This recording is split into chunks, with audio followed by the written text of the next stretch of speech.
วันดีสนุกฟรีดีทุกวันวันดีโหลดฟรีได้แล้ววันนี้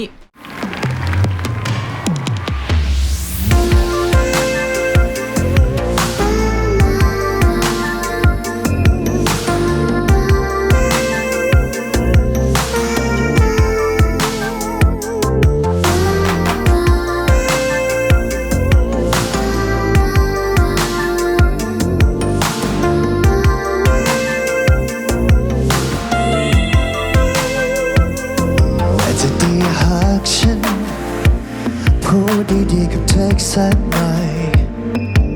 ควบคุมอารมณ์ให้เย็นอย่าปล่อยก่อไฟให้ร้อนน่าจะดีหากฉันไม่ดึงดันและฟังเธอพูดก่อนแค่เพียงสัมผัสแค่เข้าไปก่อนขอโทษเธอน่าจะรู้เธอเจ็บเท่าไรผิดที่ฉันก็ไม่ใช่ใครน่าจะรู้ตัวเองสักทีน่าจะรู้ที่เธอต้องการแค่ความรักของฉันที่มีแค่นั้นทำเพื่อเธอไม่ได้น่าจะดีกว่านี้นะฉันได้ย้อนมันไปจะไม่ทำให้เธอเสียใจสายเกินไปกว่าจะรู้น่าจะดีนะรู้ว่าครั้งนั้นเป็นครั้งสุดท้ายฉันนั้นจะไม่ยอมให้เธอไปไหนสายเกินไปที่เธอจะคืนกลับมา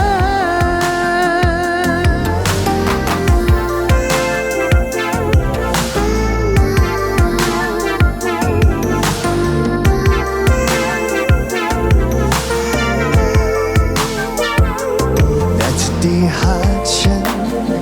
ได้ย้อนเวลากลับไปทั้งที่เก่าให้ฉันคนใหม่แก้ไขเรื่องราวอีกทีได้ไหมเธอควรจะได้รับที่ดีที่สุดในหัวใจ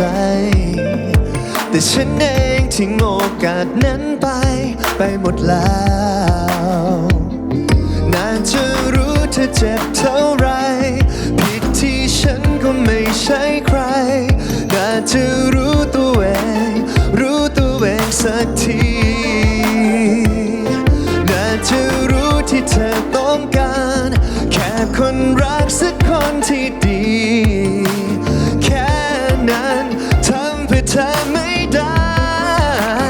น่าจะดีกว่านี้นะฉันได้ย้อนมันไปจะไม่ทำให้เธอเสียใจสายเกินไปกว่าจะรู้น่าจะดีได้รู้ว่าครั้งนั้นเป็นครั้งสุดท้ายฉันนั้นจะไม่ยอมให้เธอไปไหนสายเกินไปที่เธอจะคืนกลับมา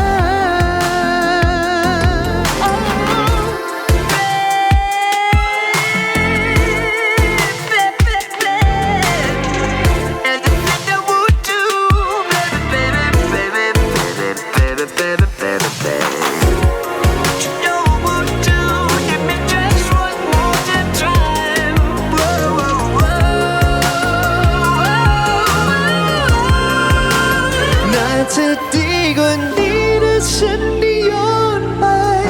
จะไม่ทำให้เธอเสียใจสายเกินไปกว่าจะรู้